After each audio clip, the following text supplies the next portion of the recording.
December मास 24 तारिख रविवार दिन आज भिडियो माध्यम जानवाक पाइपर आज सकाल गुरुत्वपूर्ण खबर।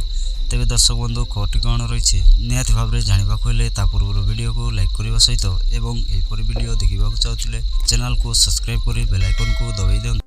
तो आज मुख्य गुरुत्वपूर्ण खबरटी हूँ नवा वर्ष सरकार नवा पदक्षेप।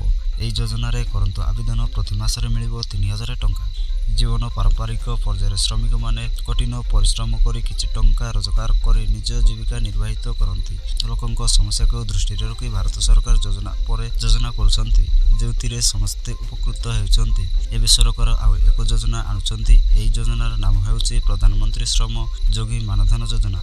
नूतन वर्ष अवसर में श्रमिक माने भारत सरकार योजना विनियोग कर भविष्य को आर्थिक दृष्टि सुरक्षित करें। भारत सरकार प्रधानमंत्री श्रम योगी मानधन योजन संगठित क्षेत्र जड़ित से व्यक्ति आवेदन करें जहाँ बयस 18 ରୁ 40 वर्ष मध्य होइथिबा दरकार। यह योजना आपण जो बयस आवेदन करेंगे से आधार निवेशर राशि निश्चित जदि आपण को 18 वर्ष बयस योजना आवेदन करती यही परिस्थिति में आपण योजन प्रति मासरे 55 टंका विनियोग करने को पड़ो। सेहीपरि 40 वर्ष बयस्क योजना आवेदन करती यही परिस्थिति में से योजना प्रति मासरे 200 टंका विनियोग करने को पड़ो। आपण को 60 वर्ष बयस पर्यंत यह योजना विनियोग करने को पड़ो। 60 वर्ष बयस होगापर आपण प्रति मासरे प्रधानमंत्री श्रम योगी मानधन योजना अधीन प्रति मास 3000 टंका पेंशन पाइपर।